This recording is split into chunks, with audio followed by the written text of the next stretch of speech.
The Book of John, chapter 21. Jesus and the miraculous catch of fish. Afterward, Jesus appeared again to his disciples by the Sea of Galilee. It happened this way. Simon Peter, Thomas, also known as Didymus, Nathanael from Cana in Galilee, the sons of Zebedee, and 2 other disciples were together. "I'm going out to fish," Simon Peter told them, and they said, "We'll go with you." So they went out and got into the boat, but that night they caught nothing. Early in the morning, Jesus stood on the shore, but the disciples did not realize that it was Jesus. He called out to them, "Friends, haven't you any fish?" "No," they answered. He said, "Throw your net on the right side of the boat and you will find some." When they did, they were unable to haul the net in because of the large number of fish. Then the disciple whom Jesus loved said to Peter, "It is the Lord." As soon as Simon Peter heard him say, "It is the Lord," he wrapped his outer garment around him, for he had taken it off, and jumped into the water. The other disciples followed in the boat, towing the net full of fish, for they were not far from shore, about 100 yards.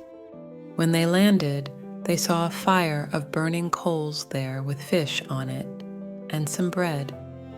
Jesus said to them, "Bring some of the fish you have just caught." So Simon Peter climbed back into the boat and dragged the net ashore. It was full of large fish, 153. But even with so many, the net was not torn. Jesus said to them, "Come and have breakfast." None of the disciples dared ask him, "Who are you?" They knew it was the Lord. Jesus came, took the bread and gave it to them, and did the same with the fish.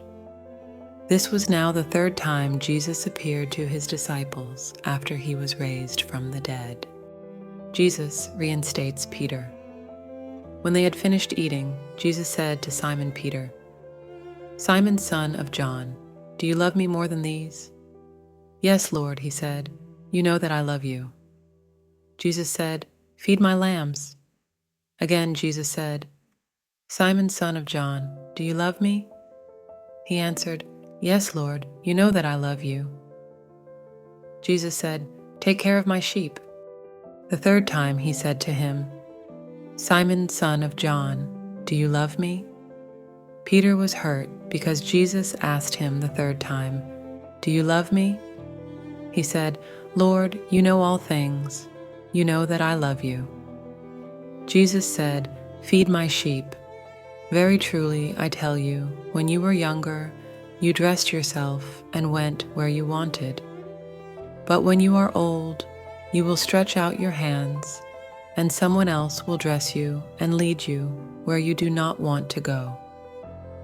Jesus said this to indicate the kind of death by which Peter would glorify God. Then he said to him, "Follow me." Peter turned and saw that the disciple whom Jesus loved was following them. This was the one who had leaned back against Jesus at the supper and had said, "Lord, who is going to betray you?" When Peter saw him, he asked, "Lord, what about him?"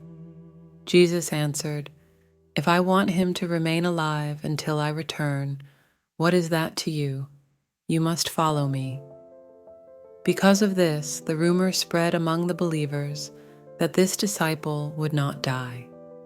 But Jesus did not say that he would not die. He only said, "If I want him to remain alive until I return, what is that to you?" This is the disciple who testifies to these things and who wrote them down. We know that his testimony is true. Jesus did many other things as well. If every one of them were written down, I suppose that even the whole world would not have room for the books that would be written.